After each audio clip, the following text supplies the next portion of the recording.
Di balik senyumnya yang tenang, ada luka yang tak pernah diceritakan. Megawati, gadis dari desa terpencil, berdiri di panggung wisuda dengan pandangan semua orang yang dulu meremehkannya. Tapi, siapa sangka rahasia masa lalunya justru mengubah segalanya. Apa yang sebenarnya disembunyikan Megawati selama ini? Dan kenapa semua orang tiba-tiba berdiri? Namaku Megawati.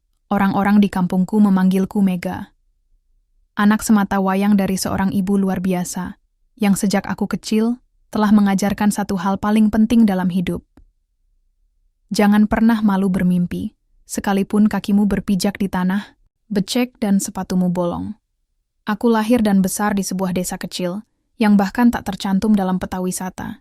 Desa itu sunyi, damai, dan kadang menyakitkan. Di sanalah aku tumbuh bersama ibuku yang berjualan sayur di pasar dan bekerja sebagai buruh tani ketika musim panen tiba. Ayahku, aku tak pernah mengenalnya. Kata ibu, ayah pergi ketika aku belum bisa memanggil namanya. Entah kemana. Sejak kecil aku terbiasa bangun sebelum fajar, membantu ibu menyiapkan dagangan. Seringkali aku menggigil di pagi buta, tapi ibu hanya menatapku sambil tersenyum dan mengusap kepalaku. Kalau kamu kuat sekarang, kelak kamu bisa berdiri lebih tinggi dari siapapun, nak. Ucapnya dengan suara pelan, tapi mantap. Aku percaya padanya. Sekolah dasar kulewati dengan penuh semangat. Aku tak pernah punya buku baru atau seragam yang bagus. Tapi setiap pagi aku berdiri paling depan, bersiap menyambut pelajaran hari itu. Teman-teman sering mengejek sepatuku yang sobek dan rambutku yang dikepang seadanya. Tapi aku tetap tersenyum, karena aku tahu aku sedang menabung langkah. Langkah menuju tempat yang tak pernah bisa mereka bayangkan. Ketika lulus SMP, aku nyaris tak bisa melanjutkan ke SMA karena biaya. Tapi ibu, dengan segala keterbatasannya, datang ke sekolah, memohon pada kepala sekolah agar aku diberikan beasiswa. Aku masih ingat bagaimana ibu menunduk dalam, hampir menangis, saat menjelaskan betapa aku ingin sekolah, betapa aku layak diberi kesempatan. Kepala sekolah, setelah diam cukup lama, akhirnya menyetujui. Dari situlah semuanya dimulai. 3 tahun berlalu dengan cepat. Aku belajar siang dan malam. Bahkan saat harus ikut membantu ibu ke sawah, aku membawa buku di tas plastik kecilku. Di sela menanam padi, aku duduk di pematang dan membaca. Kadang hujan turun tanpa ampun, dan aku berlari sambil menutupi buku dengan tubuhku. Aku tak ingin kata-kata di kertas itu lenyap, karena di sanalah masa depanku tertulis. Ketika pengumuman kelulusan SMA keluar, aku gemetar membaca satu nama yang berdiri sendiri di atas amplop beasiswa dari sebuah universitas negeri ternama di kota. Namaku, Megawati. Dinyatakan lulus seleksi beasiswa prestasi, kuliah di Fakultas Ilmu Sosial dan Humaniora. Aku tak bisa menahan tangis. Ibu memelukku erat malam itu. Tangannya gemetar, tapi pelukannya hangat. Aku tahu kamu bisa, bisiknya. Hari keberangkatan menuju kota adalah hari yang tak akan pernah kulupakan seumur hidup. Aku mengenakan baju pinjaman, membawa satu tas butut berisi beberapa baju lama, buku catatan, dan satu kotak kecil berisi foto ayah yang katanya pernah kuliah di tempat yang sama. Ibu mengantar sampai ke terminal. Tangannya tak pernah lepas dari tanganku. Matanya berkaca-kaca, tapi ia menahan air matanya sekuat mungkin. Aku bukan orang kaya, Mega. Aku tak bisa membelikanmu ponsel mahal, apalagi apartemen. Tapi aku titipkan satu hal padamu. Ia merogoh saku dan mengeluarkan sebuah buku tulis bergaris. Di sampulnya, tertulis namaku dengan huruf rapi. Tulislah semua yang kamu alami. Kalau kamu sedih, tulis. Kalau kamu bahagia, tulis. Karena setiap kata yang kamu tulis akan menjadi bukti bahwa kamu pernah bertahan. Aku menggigit bibirku menahan tangis. Bus pun datang. Ibu mencium dahiku dan berbisik, "Jangan pernah takut pada apapun. Dunia ini luas, tapi hatimu lebih besar darinya." Aku menaiki bus dengan langkah gemetar. Dari jendela, kulihat ibu melambaikan tangan. Semakin jauh jarak, semakin kabur wajahnya, tapi senyumnya tak pernah hilang dari mataku. Tiba di kota, aku merasa seperti semut di antara gajah-gajah. Gedung tinggi menjulang, suara klakson bersahutan, dan manusia bergerak cepat tanpa sempat menoleh. Aku menginap di rumah kos kecil milik seorang nenek yang baik hati, tak jauh dari kampus. Hari pertama kuliah, aku datang lebih awal, duduk di bangku paling depan. Mataku menyapu ruangan kelas besar itu. Anak-anak lain mengenakan pakaian modis, ponsel di tangan, parfum wangi, dan gaya bicara yang cepat. Aku duduk diam, menatap papan tulis, menggenggam pulpen dengan erat. Inilah langkah pertama di dunia baru. Hari-hari berikutnya berlalu dengan berat. Aku harus menyesuaikan diri dengan tugas kuliah, teknologi yang belum kukenal, dan lingkungan yang kadang tak ramah. Beberapa teman mulai menjauh ketika tahu aku hanya anak buruh tani. Tapi aku tak peduli. Aku datang untuk belajar, bukan untuk diterima. Salah satu dosenku, Pak Hartono, seorang akademisi senior yang dihormati banyak orang, sejak awal sudah menunjukkan ketidaksukaannya padaku. Tatapannya tajam setiap kali aku angkat tangan untuk menjawab. Komentarnya dingin dan sarkastis. Kalau kamu tidak bisa berpikir kritis, kembali saja ke sawah, Mbak. Katanya di suatu kelas, membuat semua orang tertawa. Aku hanya menunduk, dadaku panas. Tapi aku menahan semuanya. Di rumah kos malam itu, aku membuka buku yang ibu berikan. Aku menulis. Hari ini aku dipermalukan, Bu. Tapi aku janji, aku akan buat mereka menyesal telah meremehkanku. Setiap pagi aku berjalan kaki ke kampus. Seringkali perutku hanya diisi dengan air putih dan sepotong roti. Tapi aku tetap berdiri tegak. Karena di ujung lorong yang panjang ini, aku percaya ada cahaya. Aku tak ingin kalah. Bukan demi membuktikan sesuatu pada dunia, tapi demi satu wajah yang selalu hadir dalam mimpiku. Wajah ibu, yang setiap malam berdoa agar aku kuat. Langkah pertama memang berat, tapi aku sudah berjalan terlalu jauh untuk mundur. Dan aku tahu, ini baru permulaan. Kota ini tak pernah tidur. Malam tak pernah benar-benar gelap. Ada cahaya dari gedung-gedung tinggi, lampu kendaraan yang lalu lalang, dan hiruk pikuk yang membuat jantung terus berdetak. Aku, si gadis desa, tiba-tiba berada di tengah kehidupan yang seolah berlari lebih cepat dari detik. Hari-hari pertama kuliah berjalan seperti mimpi buruk yang tak kunjung berakhir. Bukan karena pelajaran yang sulit, aku justru menikmatinya. Tapi karena aku sadar, tak semua orang di dunia ini bisa melihat nilai seseorang dari kerja kerasnya. Sejak awal, aku tahu aku berbeda.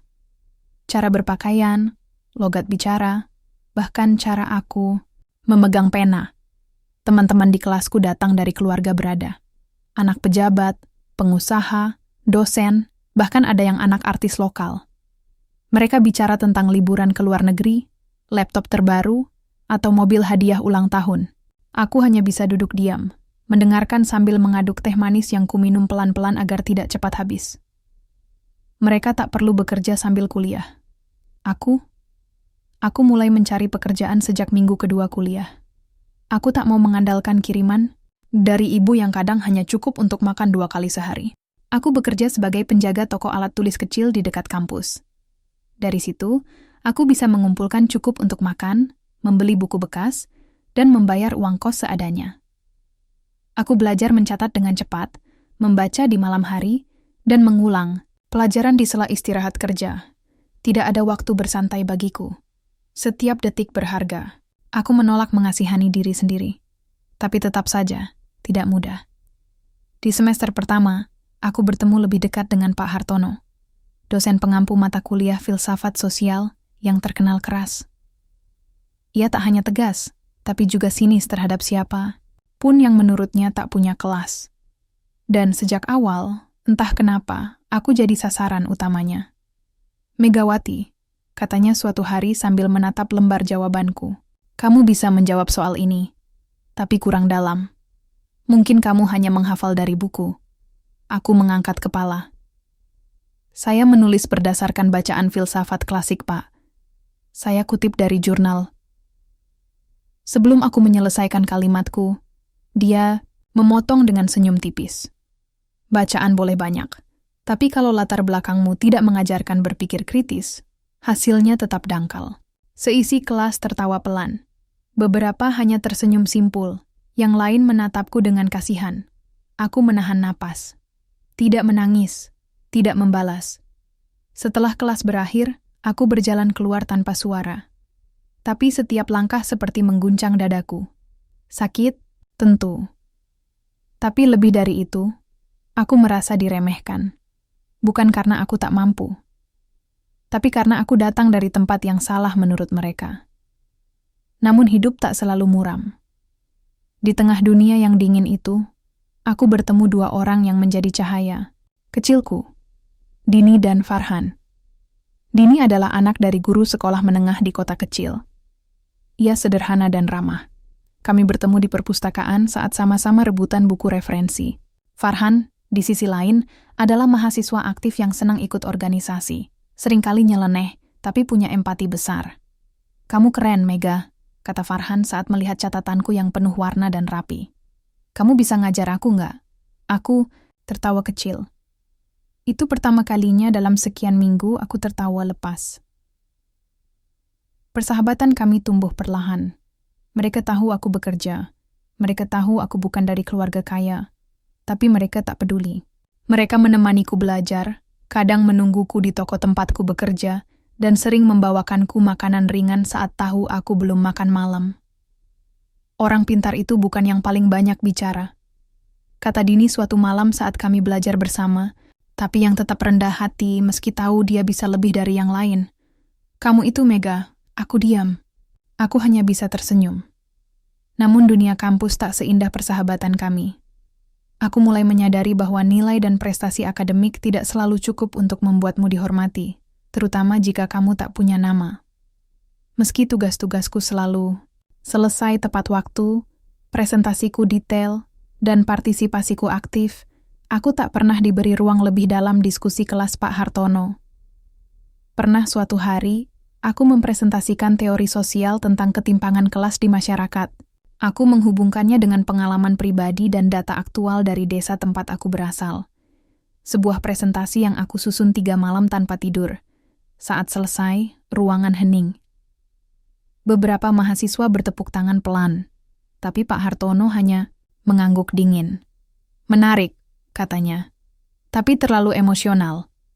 Akademik itu butuh jarak." Aku tak berkata apa-apa. Di luar kelas, Farhan mengejar dan berkata, "Dia takut sama kamu, Meg, karena kamu bisa bicara lebih jujur daripada dia." Aku tertawa lirih.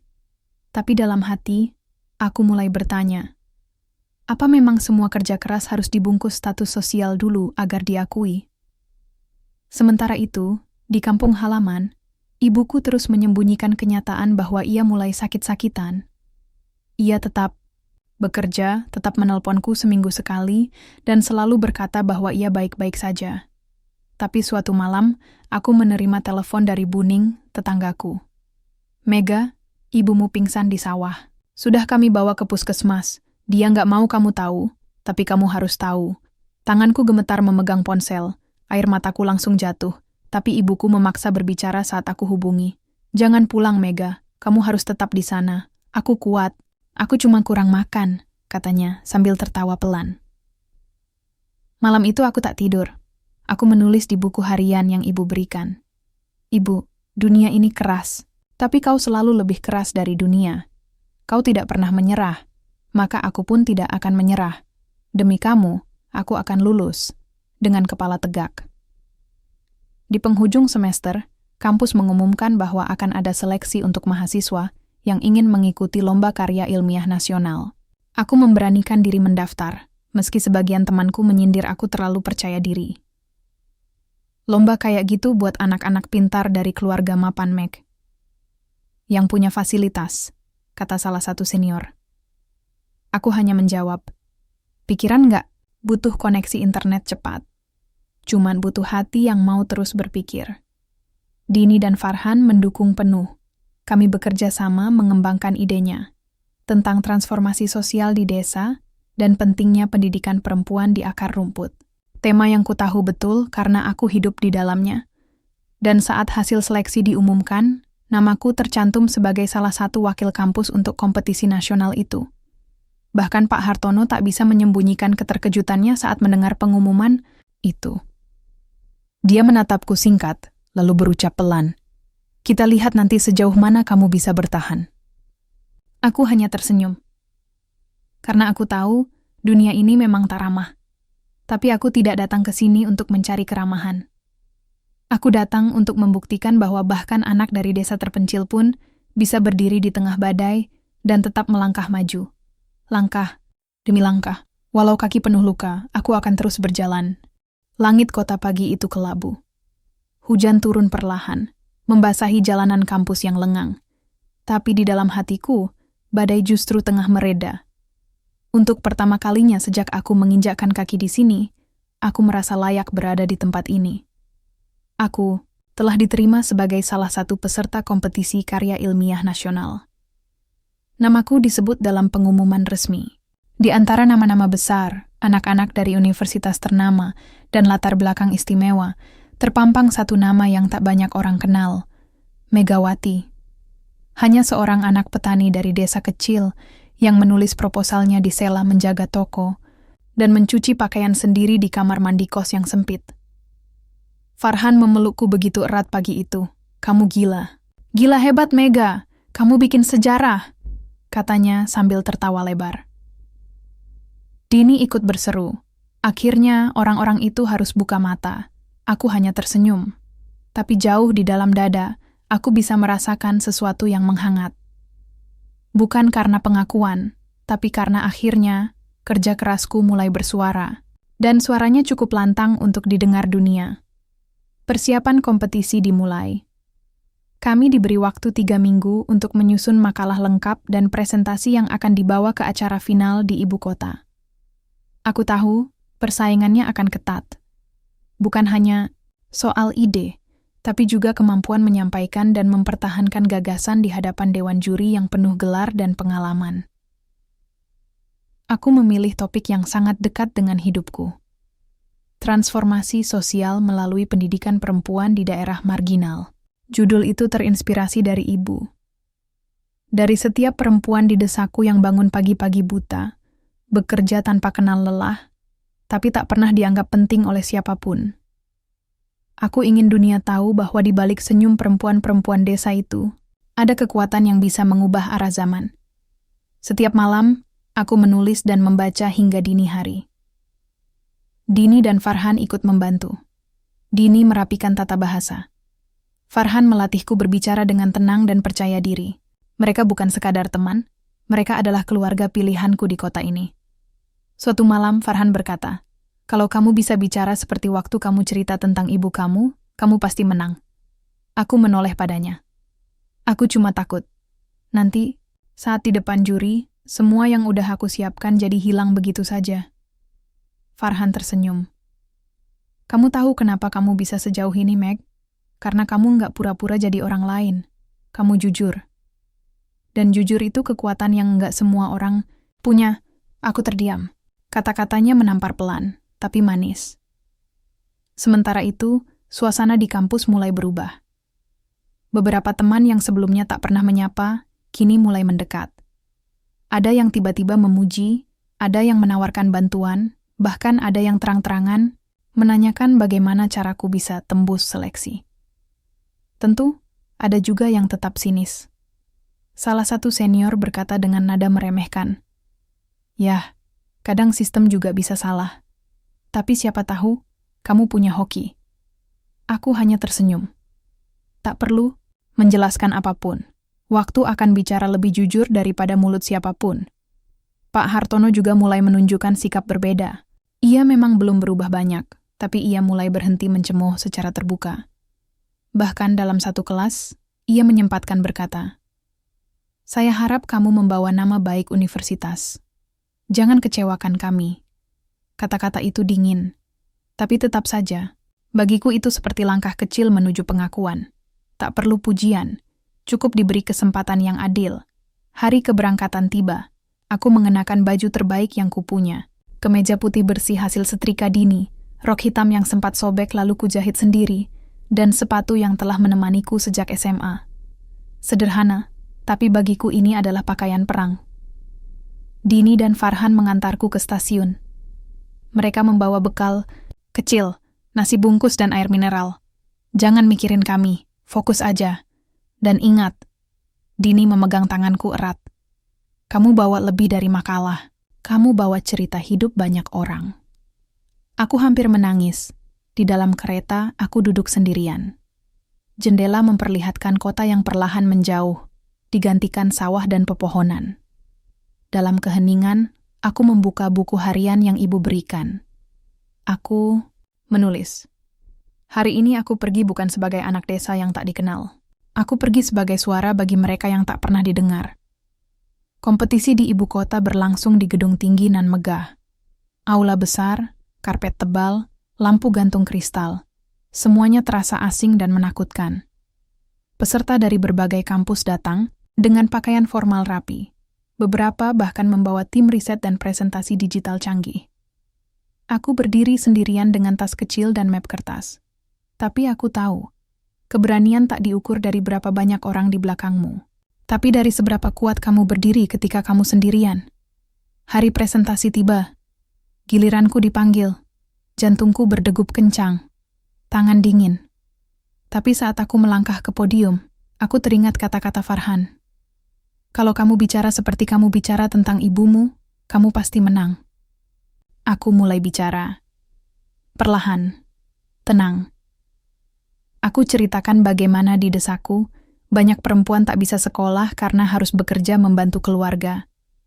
Bagaimana mereka tetap kuat meski dipinggirkan. Bagaimana pendidikan bisa mengubah satu perempuan menjadi penggerak perubahan. Aku bukan sekadar menyampaikan data. Aku menceritakan hidup. Beberapa juri terdiam. Salah satu dari mereka bahkan menunduk lama, seolah mencerna sesuatu yang baru saja ia dengar. Ketika aku selesai, tak ada tepuk tangan, Mariah, tapi ada keheningan. Keheningan yang dalam. Keheningan yang jujur. Aku tahu, mereka mendengarku. Beberapa jam kemudian, hasil diumumkan. Namaku tidak di posisi pertama, tapi aku mendapat penghargaan khusus sebagai presentasi paling menginspirasi. Saat naik ke panggung untuk menerima penghargaan itu, aku tak menangis. Tapi aku menggenggam map itu erat. Seolah ingin berbagi pada dunia bahwa perjuangan panjangku tidak sia-sia. Di luar gedung, aku menelpon ibu. Ibu, suaraku bergetar. Aku belum menang penuh. Tapi aku diberi penghargaan karena cerita ibu, karena kekuatan perempuan di desa kita. Di ujung telepon, aku bisa mendengar ibu tertawa kecil. Itu bukan cerita ibu, nak. Itu cerita kamu. Kamu sudah menjadikannya cahaya. Air mataku jatuh diam-diam di trotoar ibu kota. Aku kembali ke kampus dengan kepala tegak. Banyak yang menyambutku. Ada yang memuji. Ada yang masih ragu. Tapi aku tak butuh semua itu. Karena aku tahu, perjuangan ini belum selesai, baru dimulai. Dan pelangi yang kulihat hari itu, hanya mungkin muncul setelah melewati hujan panjang. Tak semua luka bisa dilihat, ada yang menempel di kulit dan sembuh dalam hitungan hari. Tapi ada pula yang bersembunyi di balik senyum, dalam sorot mata, dan di balik kalimat, aku baik-baik saja. Luka-luka itulah yang mulai tumbuh dalam diriku, perlahan, nyaris tak terasa. Sepulang dari kompetisi ilmiah itu, aku tak langsung merasa menang. Sebaliknya, aku merasa kosong. Seperti habis berlari jauh tapi tidak tahu kemana. Semua sorak-sorai, ucapan selamat, bahkan pelukan dari teman-teman terasa seperti gema yang tak menembus hati. Di luar, aku terlihat lebih kuat. Tapi di dalam, aku mulai goyah. Semester berikutnya dimulai dengan beban yang lebih berat.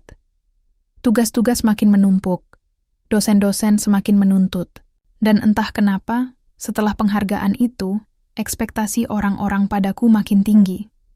Semua mengira aku akan terus bersinar, terus jadi yang terbaik. Tapi nyatanya, aku lelah, tubuhku letih, pikiranku kabur. Aku sering terbangun tengah malam, jantung berdebar tanpa sebab, makanan rasanya hambar. Suara ibu di telepon kadang membuatku menangis tanpa bisa dijelaskan. Kenapa kamu diam saja, Mega? Ada apa? Tanya ibu suatu malam. Aku menjawab, "Nggak apa-apa, Bu. Aku cuman capek." Tapi kebenarannya, aku merasa terjebak. Terjepit antara ambisi dan kenyataan. Aku ingin terus membuktikan diri, tapi aku juga ingin berhenti sejenak. Aku ingin menangis di pangkuan ibu, tanpa dituntut untuk terus kuat. Masalah mulai muncul saat nilainya turun di 2 mata kuliah utama. Satu di antaranya, lagi-lagi milik Pak Hartono. Ia menatapku datar ketika aku bertanya kenapa nilainya lebih rendah dibanding teman lain yang, sejujurnya, tak seaktif aku. "Kamu mulai kehilangan fokus," katanya. "Mungkin kamu terlalu sibuk mengejar pencitraan. Nilai akademik itu bukan soal panggung inspiratif, tapi konsistensi berpikir." Kata-katanya seperti cambuk, tajam, pedih. Tapi di lubuk hati terdalam, aku tahu, ada benarnya. Aku memang mulai goyah, bukan karena kesombongan, tapi karena kelelahan yang perlahan memadamkan semangatku. Dini dan Farhan mulai menyadari perubahan sikapku. Aku jadi lebih pendiam, sering absen dari pertemuan. Beberapa kali tak masuk kelas dengan alasan sakit, padahal aku hanya tak sanggup bangun dari tempat tidur. "Mega, kamu nggak harus selalu kuat. Tahu?" ujar Dini sambil menyodorkan roti isi buatan ibunya. Aku hanya tersenyum. Farhan menatapku dengan mata penuh kekhawatiran. "Kita ini teman, Meg. Kalau kamu ngerasa jatuh, bilang. Nggak semua beban harus kamu pikul sendirian." Aku ingin bilang, ingin berteriak bahwa aku lelah. Tapi suaraku selalu hilang tepat sebelum keluar dari mulut. Bahkan saat menangis pun, aku merasa bersalah. Aku takut mengecewakan ibu. Aku takut gagal memenuhi harapan orang-orang. Dan lebih dari itu, aku takut mengakui bahwa aku tak sekuat yang selama ini kutunjukkan. Puncaknya terjadi pada suatu sore, ketika aku menerima pesan dari kampung. Buning menelpon, suaranya cemas. "Mega, ibumu jatuh lagi. Kali ini lebih parah. Kami bawa ke rumah sakit kabupaten. Tapi dia butuh perawatan lanjut, Nak. Dan biayanya besar." Kepalaku berdenyut. Dunia seperti berputar cepat. Aku menelpon ibu segera. Suaranya lemah, tapi tetap berusaha terdengar ceria. "Cuma kelelahan, Mega. Jangan khawatir. Ibu masih kuat. Tapi Bu, lanjutkan kuliahmu. Jangan pulang. Jangan berhenti. Ibu mohon." Suaranya patah di ujung kalimat. Aku tahu dia menangis. Malam itu, aku duduk sendirian di taman kampus. Hujan rintik-rintik turun. Aku menatap langit dan untuk pertama kalinya sejak bertahun-tahun aku berkata dalam hati, "Tuhan, aku capek. Aku cuman ingin pelukan ibu. Aku cuman ingin waktu berhenti sebentar. Biar aku bisa bernapas." Di tengah kesedihan itu, aku memutuskan satu hal. Aku menjual laptop satu-satunya, hadiah dari beasiswa 2 tahun lalu, untuk membantu biaya perawatan ibu. Aku kembali menulis tangan, kembali mengetik di warnet, kembali hidup hemat dengan Rp2.000 sehari. Beberapa teman terkejut. "Laptop kamu kemana?" tanya Dini. Aku mengangkat bahu. "Lagi rusak." Aku berbohong. Bukan karena malu, tapi karena aku tak ingin mereka menanggung bebanku juga. Farhan mulai curiga. Suatu hari ia memergokiku keluar dari warnet tua di sudut jalan. "Mega, kamu kenapa? Kamu jual laptopmu, ya?" Aku terdiam. Lalu akhirnya mengangguk pelan. Farhan tak berkata apa-apa. Ia hanya menatapku lama, lalu menarik napas panjang. "Kamu gila, tapi kamu juga luar biasa." Beberapa hari setelah itu, Dini dan Farhan datang ke kosku membawa sesuatu. Sebuah laptop bekas, masih bagus. "Kami patungan, ini bukan hadiah. Ini alat tempur kamu. Jangan tolak," kata Dini sambil menahan air mata. Aku tak bisa berkata apa-apa. Aku hanya memeluk mereka. Malam itu aku menulis lagi. Bukan makalah, bukan tugas kuliah, tapi puisi untuk ibu. "Ibu, ketika semua lampu padam, kau tetap menjadi cahaya dalam gelap. Ketika semua pundak menjauh, kau tetap jadi pelukanku yang tak pernah lelah." Hari-hari berikutnya tetap berat, tapi aku mulai belajar berdamai. Aku tak harus selalu sempurna. tak harus selalu kuat.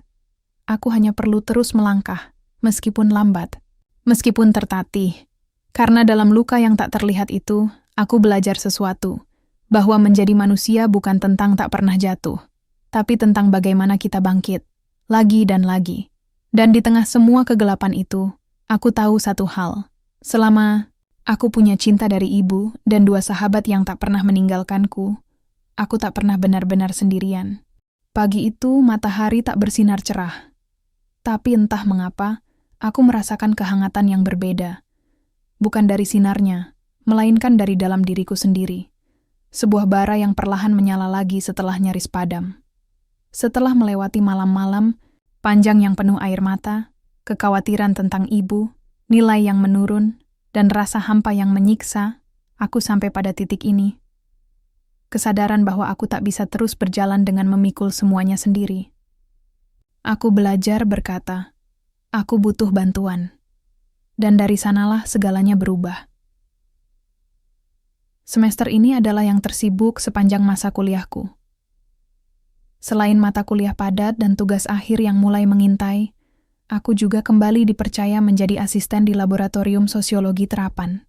Sebuah kesempatan besar yang dulu mungkin hanya diberikan pada mahasiswa yang dipilih. Tapi kali ini, justru dosen lain yang bukan Pak Hartono, Bu Retno, seorang pengajar muda yang dikenal progresif, menyodorkan tawaran itu langsung padaku. Aku perhatikan kamu punya daya juang tinggi, Megawati. Mungkin belum sempurna, tapi kamu punya semangat yang langka, dan aku butuh itu dalam timku, katanya padaku dengan mata teduh. Aku hampir tak percaya. Aku mengangguk. Saya bersedia, Bu. Saya akan belajar sebaik mungkin. Bu Retno tersenyum. Kamu nggak perlu jadi sempurna. Kamu cuma perlu jujur pada prosesmu. Kata-katanya mengendap dalam hati. Dan untuk pertama kalinya sejak lama, aku merasa diterima bukan karena prestasi, tapi karena siapa diriku sebenarnya. Pekerjaan sebagai asisten dosen membuat hari-hariku lebih sibuk. Tapi kali ini, kesibukan itu bukan beban, melainkan tempatku bertumbuh. Aku membantu menyusun modul pelatihan untuk komunitas perempuan desa. Program ini akan dijalankan sebagai bentuk pengabdian masyarakat kampus, dan aku terlibat langsung dalam prosesnya. Seperti menemukan kembali rumah, topik ini sangat dekat dengan hatiku. Satu sore, Bu Retno bertanya, kalau kamu diberi waktu 5 menit untuk bicara ke ratusan perempuan dari desa, kamu akan bilang apa? Aku menatapnya. Lalu menjawab dengan suara yang pelan. Tapi pasti, aku akan bilang bahwa mereka penting, bahwa kerja mereka membesarkan generasi, bahwa dunia butuh mendengar suara mereka. Bu Retno mengangguk. Tulis itu, Mega, jadikan bagian dari program kita. Dan aku menulisnya. Dengan semangat, dengan air mata. Di saat yang sama, kondisi ibu mulai membaik. Obat-obatan dan terapi yang diberikan perlahan menunjukkan hasil. Suaranya di telepon sudah tak selemah dulu. Bahkan ia sempat bercanda. Kamu jangan terlalu sibuk. Nanti ibu ke kota buat nyuapin kamu tiap pagi. Aku tertawa. Tawaku yang sesungguhnya, setelah sekian lama. Ibu tetap menjadi pusat semestaku. Tapi sekarang, aku sadar bahwa aku juga harus tetap menjadi pusat semestaku sendiri. Aku harus sehat, utuh, dan berdiri tegak, agar bisa terus menyalakan nyala kecil yang sempat padam. Di kampus, keberadaanku mulai lebih terlihat. Tapi kali ini bukan karena penghargaan atau sorotan. Aku mulai dikenal karena sikapku, kontribusiku, dan karena aku tak lagi menyembunyikan luka. Dalam suatu diskusi mahasiswa, aku bicara soal kesehatan mental dan tekanan akademik. Awalnya, suara di ruang itu sunyi. Tapi ketika aku berkata, aku pernah merasa gagal, sendirian, dan ingin menyerah, aku bisa merasakan banyak pasang mata yang mulai melihatku bukan sebagai mahasiswa berprestasi, tapi sebagai manusia. Diskusi itu menjadi titik awal. Beberapa mahasiswa mulai menghampiriku, bukan untuk memuji, tapi untuk bercerita. Ada yang mengaku pernah ingin keluar dari kuliah. Ada yang merasa tak pernah cukup di mata keluarganya. Ada pula yang tak tahu bagaimana cara menyembuhkan luka dari dalam. Dan aku, yang dulu merasa paling sendirian, justru kini menjadi tempat bagi cerita-cerita itu berlabuh. Suatu hari, Farhan datang ke kosku membawa sebuah ide besar. Meg, gimana kalau kita bikin forum? Kayak ruang aman untuk teman-teman yang butuh bicara. Nggak formal. Cuman kumpul, ngobrol, dan saling dengar. Aku menatapnya. Kamu serius? Dia mengangguk. Aku lihat kamu punya kekuatan untuk membuat orang merasa dilihat. Dan aku pengen bantu kamu wujudkan itu. Kami pun memulai. Kami beri nama forum itu, Ruang Cerita. Pertemuan pertama hanya dihadiri 6 orang. Duduk melingkar di bawah pohon besar belakang perpustakaan. Tapi percakapan yang lahir di sana sangat jujur. Tangisan, tawa kecil, pengakuan, semua hadir tanpa penilaian. Minggu berikutnya, jumlahnya 2 kali lipat. Bulan berikutnya, kami harus pindah ke ruangan fakultas karena terlalu ramai. Dan tanpa kami sadari, ruang cerita menjadi gerakan kecil yang berarti.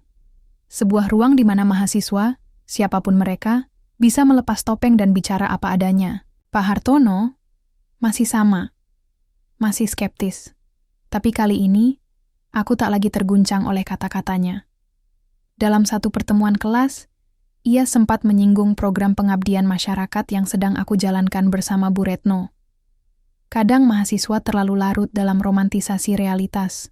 Jangan pikir mengajar ibu-ibu di desa bisa menyelesaikan masalah struktural. Aku tersenyum. Betul, Pak.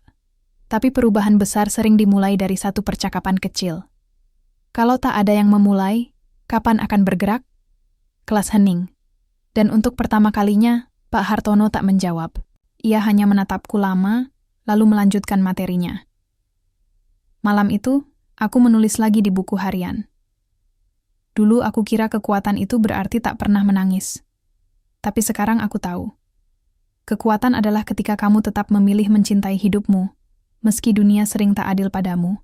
Aku bangkit bukan karena aku lebih baik dari orang lain, tapi karena aku diberi cinta oleh orang-orang yang tak pernah lelah percaya padaku. Dan dari abu yang tersisa dalam hatiku, aku belajar menyalakan nyala baru. Angin musim penghujan mulai datang, membawa aroma tanah basah yang khas. Daun-daun berguguran di pelataran kampus, menyapu kaki-kaki mahasiswa yang lalu lalang tanpa sempat menoleh ke arah pohon tua di sisi aula. Tapi aku masih duduk di bawahnya, tempat favoritku untuk diam. Hari itu, kampus terasa lebih ramai dari biasanya. Wajah-wajah tegang mahasiswa tingkat akhir berkeliaran, sebagian karena sidang skripsi yang semakin dekat, sebagian lagi karena rumor yang sedang beredar. Dan rumor itu tentang aku. Seminggu sebelumnya, aku dipanggil oleh wakil dekan untuk menghadiri rapat terbatas yang melibatkan beberapa dosen senior. Aku tak tahu pasti tujuannya, hanya diberi undangan resmi dengan catatan. Terkait aktivitas pengabdian masyarakat dan integritas akademik, hatiku langsung tidak tenang. Sesampainya di ruangan rapat, aku melihat wajah-wajah yang sudah familiar.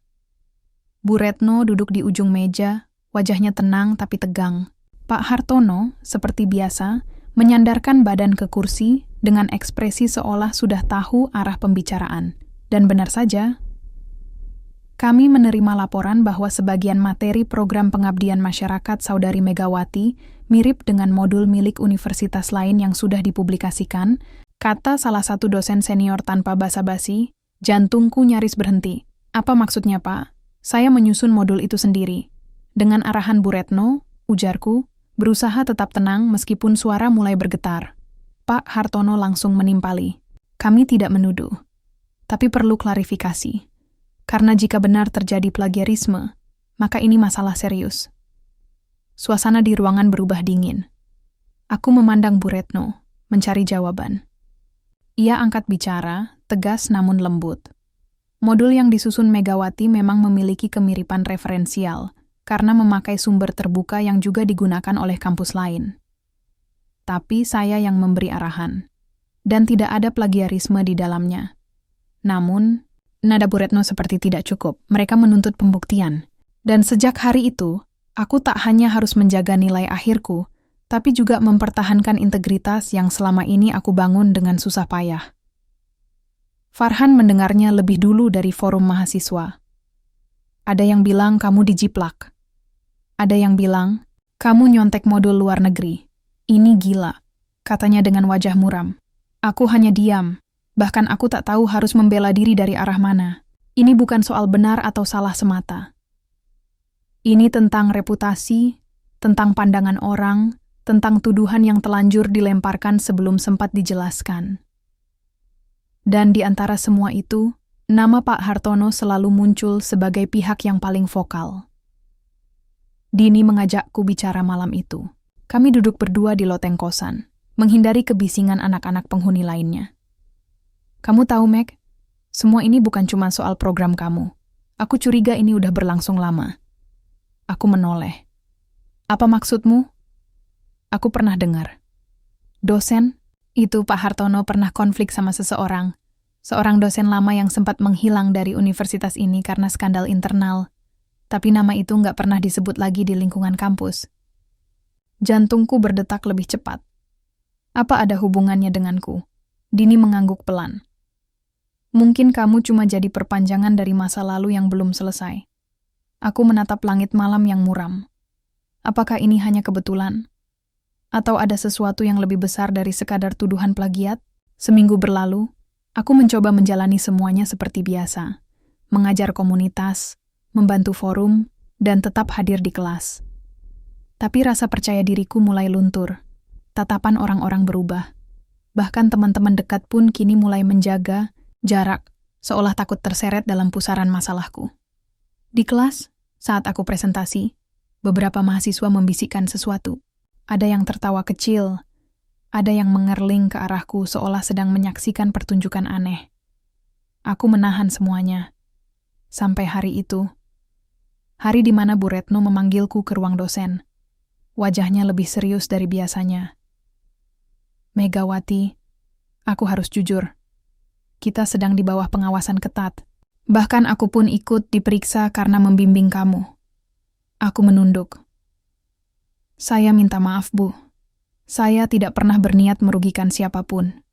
Ia menghela napas panjang. Meg, kamu tahu siapa dosen yang pernah aku ceritakan dulu? Yang menghilang dari kampus ini tanpa kabar. Aku mengangguk. Itu ibumu. Aku tersentak. Apa, Bu? Ibumu, Meg. Dosen muda yang cemerlang, idealis, tapi dibungkam karena terlalu jujur. Ia pernah mengajar di sini lebih dari 20 tahun lalu, saat kamu masih bayi. Dan dia, salah satu dari sedikit orang yang menolak permainan politik, kampus.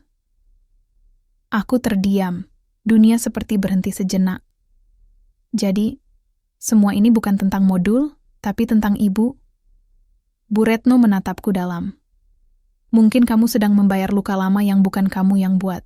Tapi kamu juga berhak tahu kebenarannya. Kamu harus bicara dengan ibumu. Karena hanya dia yang bisa menjelaskan semuanya. Malam itu, aku menelpon ibu. Ia sempat terdiam lama sebelum akhirnya menjawab.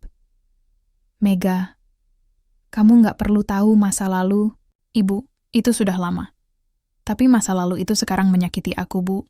Aku mendengar isaknya di seberang. Maafkan Ibu. Ibu cuma ingin kamu tumbuh tanpa harus memikul dosa yang bukan milikmu. Aku menangis. Tak bisa berkata apa-apa. Karena semua yang selama ini kupikir sudah kukenal, ternyata hanya sebagian kecil dari cerita besar yang disembunyikan. Besok adalah hari penentuan. Aku diminta presentasi ulang di depan Dewan Akademik, sebuah forum resmi untuk memverifikasi hasil kerja dan keaslian kontribusi dalam program pengabdian masyarakat. Semua akan hadir, termasuk Pak Hartono, dan mungkin untuk pertama kalinya sejak awal kuliah, aku harus berdiri bukan hanya untuk mempertahankan diriku, tapi juga nama baik Ibu. Sebuah nama yang dulu dikubur, kini harus kuangkat kembali. Meski gemetar, aku tahu. Ini adalah awal dari pertempuran yang sebenarnya. Langit pagi itu tak bersahabat. Awan kelabu menggantung berat, seolah tahu bahwa hari ini bukan hari biasa. Bukan hanya bagiku, tapi bagi siapapun yang akan menyaksikan pertarungan antara kenyataan dan prasangka. Aku berdiri di depan cermin, mengenakan kemeja putih dan rok panjang hitam. Kukuatkan napas meskipun tanganku terus bergetar. Rambutku kuikat rapi, wajahku tanpa riasan, dan hanya satu hal yang kupakai sebagai perisai hari ini: keberanian. Di luar gedung dekanat, mahasiswa mulai berkumpul. Entah karena rasa ingin tahu atau sekadar mencari sensasi, kabar tentang sidang klarifikasi Megawati sudah menyebar ke hampir semua fakultas. Bahkan, beberapa dosen muda juga hadir sebagai pengamat. Ada yang netral, ada pula yang datang dengan wajah sinis. Aku tahu, bukan hanya kredibilitasku yang sedang diuji, tapi juga nama baik ibu, yang kini mulai terdengar kembali di lorong-lorong kampus, dibisikkan, diceritakan, dan diperdebatkan. Ruangan sidang berada di lantai 2, dengan dinding kaca besar yang menghadap taman tengah kampus. Di dalamnya, meja berbentuk U telah tertata. Beberapa dosen duduk dengan berkas di tangan. Di tengah berdiri layar besar untuk presentasi. Aku masuk sambil membawa dokumen dan laptop. Bu Retno sudah di dalam, menyambutku dengan anggukan kecil penuh semangat. Di sisi lain, Pak Hartono duduk bersandar dengan ekspresi yang sukar dibaca. Lalu, sidang dimulai. Ketua Dewan Akademik membuka acara dengan nada netral. Setelah menjelaskan alasan diadakannya forum ini, ia memberikan waktu 30 menit kepadaku untuk mempresentasikan program pengabdian masyarakat yang menjadi sumber konflik. Aku melangkah ke depan, kaki masih gemetar, tapi suaraku tidak. Selamat pagi, nama saya Megawati. Hari ini saya akan memaparkan proses penyusunan program pelatihan perempuan desa berbasis partisipatif yang saya rancang dan jalankan bersama tim. Ucapku membuka, slide demi slide kutampilkan. Aku jelaskan dasar teoritis, pendekatan lapangan, hingga testimoni dari warga desa yang mengikuti program. Aku bawa mereka menelusuri perjalanan yang bukan sekadar laporan akademik, tapi cermin dari kerja keras, air mata, dan kepercayaan diri yang kutanam setiap hari. Setiap kata ku jaga, setiap data ku periksa, setiap argumen ku bangun bukan untuk membela diri, tapi untuk menyatakan, aku sungguh-sungguh. Saat waktu presentasi habis, ruangan sunyi sejenak, lalu pertanyaan pun mulai menghujani. Dosen pertama bertanya tentang referensi pustaka. Aku menjawab dengan data. Dosen kedua mempertanyakan kemiripan metodologi dengan salah satu jurnal asing. Aku tunjukkan jejak penelitian dan catatan tanggal kerja tim. Semua mengalir lancar hingga giliran Pak Hartono. Ia menyandarkan tubuhnya, lalu berkata, "Kamu pandai bicara, Megawati, tapi sayangnya, bicara saja tidak cukup." Aku masih tidak yakin. Program ini terlalu sempurna untuk mahasiswa sepertimu. Kamu bukan dari latar belakang yang kuat. Jadi pertanyaannya, siapa sebenarnya yang membimbingmu? Aku menatapnya lurus. Bu Retno membimbing saya, Pak. Setiap langkah, dan saya menyusun semuanya sendiri. Dengan kemampuan saya, ia mengangkat alis. Atau dengan warisan dari ibumu? Ruangan seketika hening. Ketua Dewan menegur, "Pak Hartono, harap tetap fokus pada substansi akademik." Tapi Pak Hartono tak berhenti. Ia mencondongkan tubuh ke depan, menatapku tajam. "Kamu tahu apa yang terjadi 20 tahun lalu? Ibumu, seorang dosen muda, melanggar pakem. Dia mencoba membongkar manipulasi penelitian dan hampir membuat seluruh nama baik fakultas tercoreng. Dia akhirnya keluar. Dan sekarang, anaknya datang, membuat proyek yang terlalu bagus untuk jadi nyata. Apakah ini kebetulan?" Mataku mulai memanas, tapi aku tidak menangis. Aku menatapnya, dan kali ini bukan dengan rasa takut. "Bukan, Pak. Ini bukan kebetulan. Ini adalah usaha saya. Dan saya tidak akan meminta maaf karena saya punya ibu yang cerdas dan jujur." Bu Retno berdiri, wajahnya tegas. "Maaf, saya harus bicara. Saya tahu sejarah yang Anda maksud, Pak Hartono. Tapi jika Anda menuduh tanpa bukti, maka ini sudah melampaui etika akademik." Pak Hartono mengangkat tangan, seperti menepis. Saya hanya mengatakan fakta. Tapi satu suara dari pintu belakang ruangan membuat semua kepala menoleh. "Kalau begitu, izinkan saya menjelaskan faktanya." Seorang perempuan paruh baya berdiri di ambang pintu. Rambutnya disanggul sederhana, mengenakan kebaya coklat lembut. Wajahnya tenang, matanya tajam, dan meski tubuhnya tak lagi muda, langkahnya mantap saat memasuki ruangan. Itu, Ibu. Semua terdiam, Bu Retno membuka jalan. Ibu berjalan ke depan, berdiri di sampingku. Ia mengangguk pada ketua Dewan Akademik, lalu menatap seluruh ruangan. Nama saya Dr. Rahayu Astuti.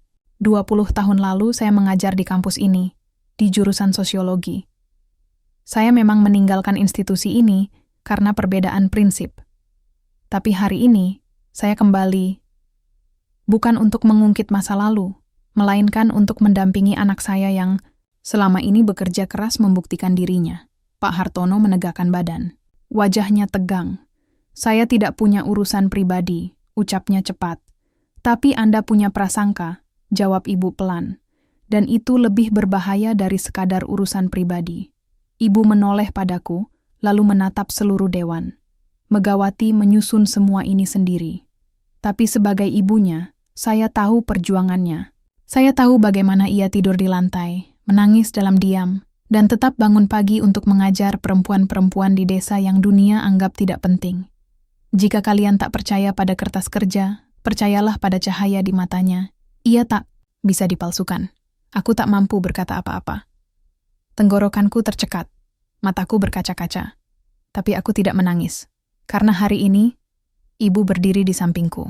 Tidak lagi sebagai bayangan masa lalu, tapi sebagai pelindung. Ketua Dewan mengetuk meja. Kami akan meninjau ulang seluruh dokumen. Sidang ini ditutup sementara untuk evaluasi internal. Ruangan mulai kosong.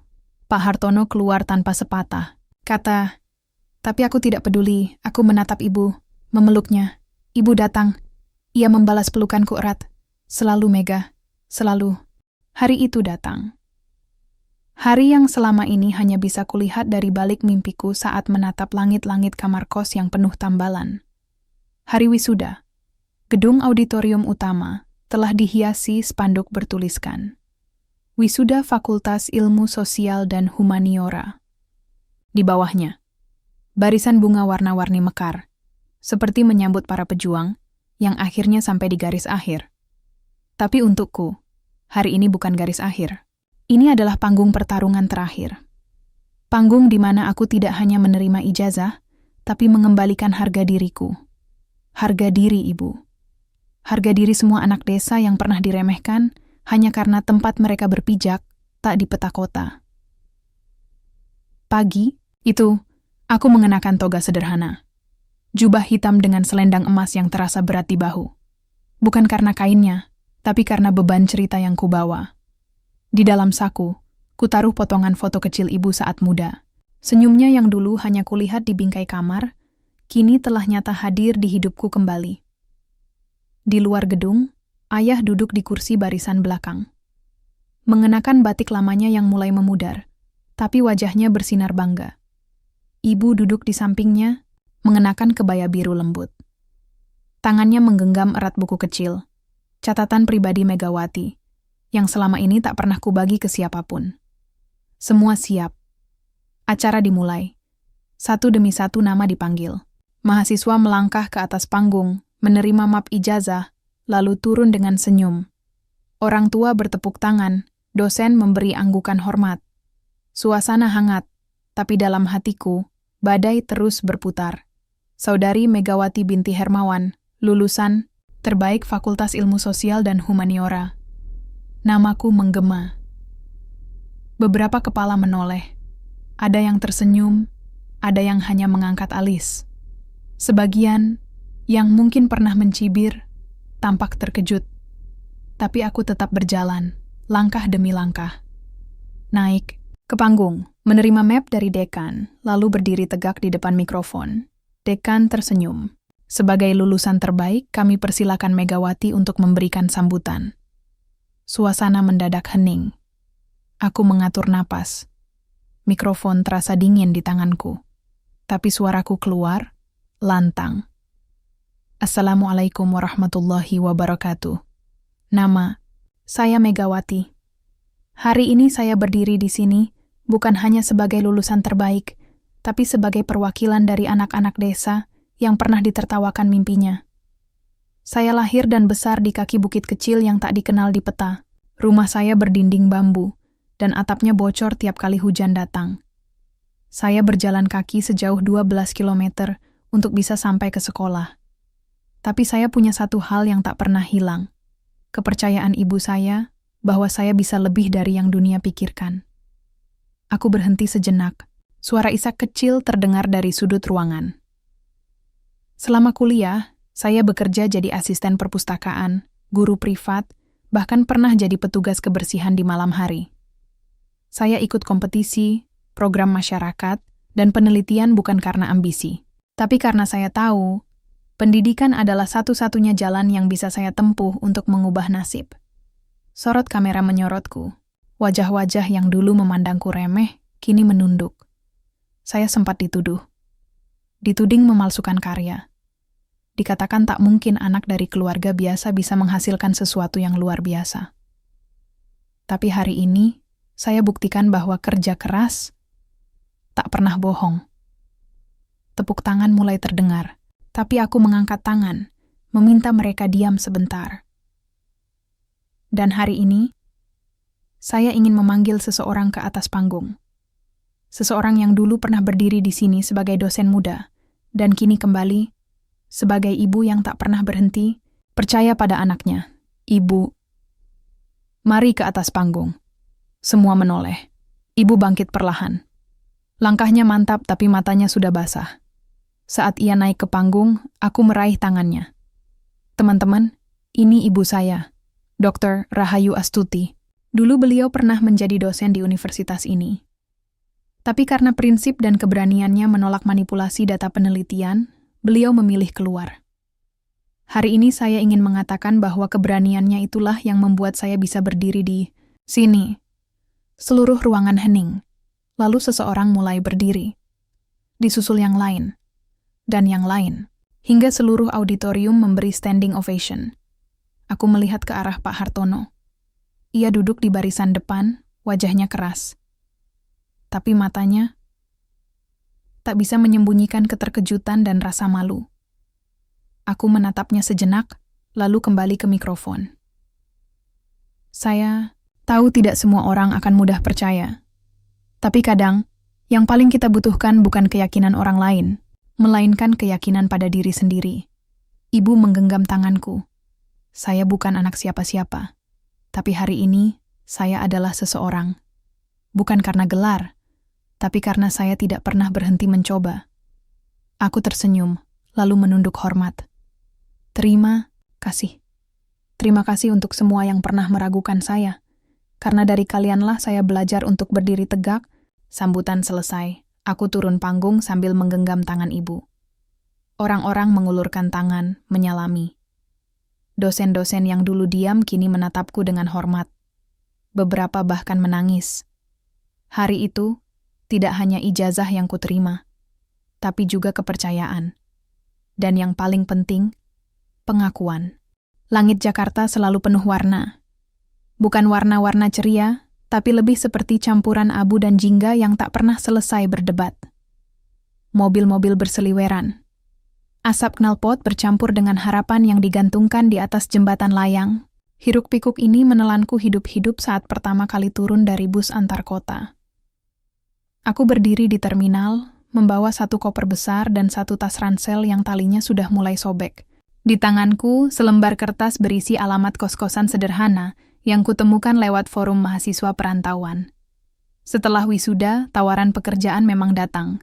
Tapi tak satu pun yang benar-benar memberikan kepastian. Beberapa lembaga menawarkanku posisi sebagai staf pelatih komunitas, tapi hanya dalam bentuk relawan. Aku menerima satu tawaran magang di sebuah LSM internasional. Gajinya kecil, bahkan tak cukup untuk membayar makan harian, tapi aku menerima.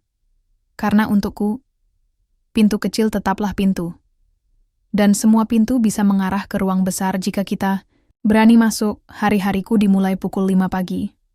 Aku menyiapkan sarapan sendiri, lalu naik ojek online ke gedung tempat LSM itu berkantor. Gedung tua di bilangan Cikini. Dindingnya retak, tapi suasana di dalamnya penuh semangat. Aku bertugas membantu program pemberdayaan perempuan urban. Mereka yang hidup di gang-gang sempit dan mencari nafkah dengan berdagang kecil atau menjadi buruh cuci. Tugasku sederhana: mencatat data, membuat laporan mingguan, dan kadang mengisi pelatihan kecil. Tapi aku selalu melakukan semuanya dengan sepenuh hati. Suatu hari, aku diminta menggantikan pemateri yang batal datang. Pesertanya adalah para ibu yang usianya jauh di atasku. Wajah mereka lelah, tapi mata mereka tajam. Mereka duduk di lantai, membawa anak-anak kecil yang tertidur di pangkuan. Dengan suara setengah gemetar, aku mulai membawakan materi manajemen keuangan keluarga sederhana. Setengah jam berlalu, lalu satu ibu mengangkat tangan. "Dek, kamu lulusan universitas ya?" Aku mengangguk pelan. Ia tersenyum. "Tapi kamu ngerti hidup kami, itu yang jarang ada." "Terima kasih ya." Aku tak bisa menjawab. Hanya tersenyum, lalu membalik badan sejenak agar air mata yang tiba-tiba turun tak mereka lihat. 2 bulan berlalu, magangku hampir selesai. Lembaga belum bisa mengangkatku menjadi pegawai tetap karena keterbatasan anggaran. Aku memahami. Tapi, jujur saja, aku mulai lelah. Uang simpanan mulai menipis.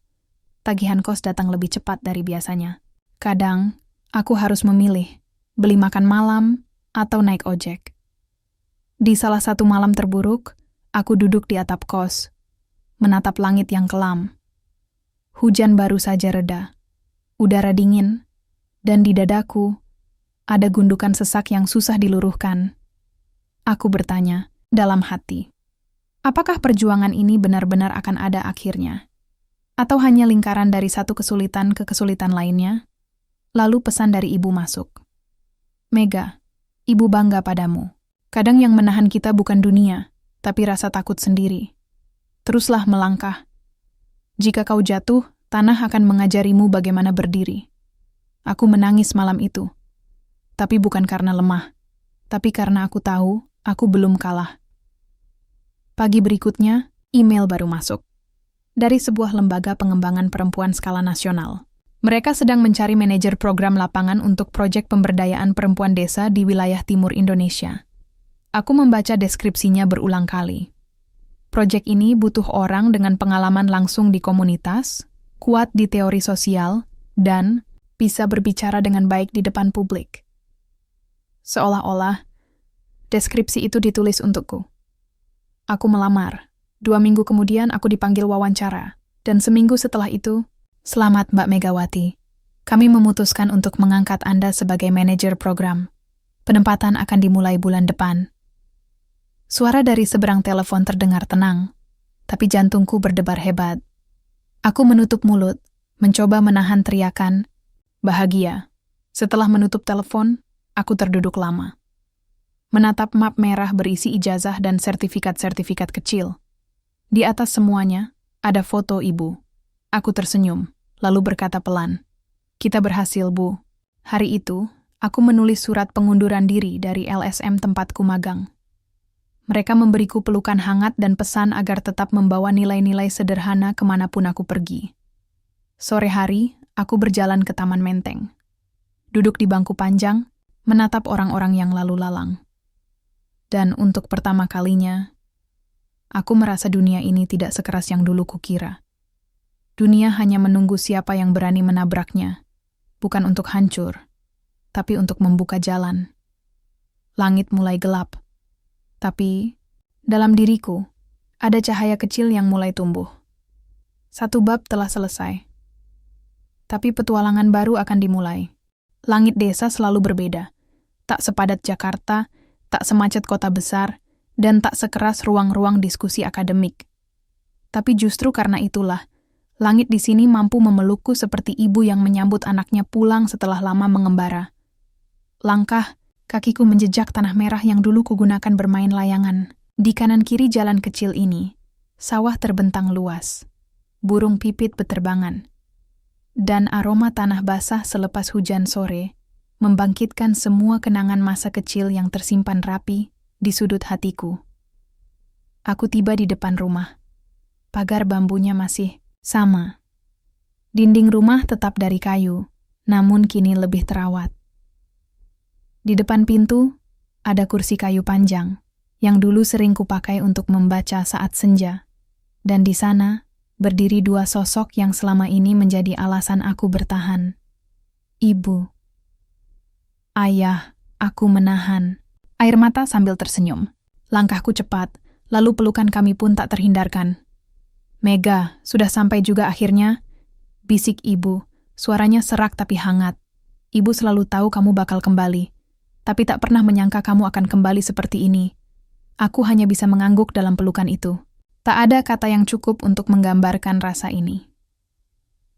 Pagi berikutnya, aku diminta menjadi pembicara dalam sebuah acara di balai desa.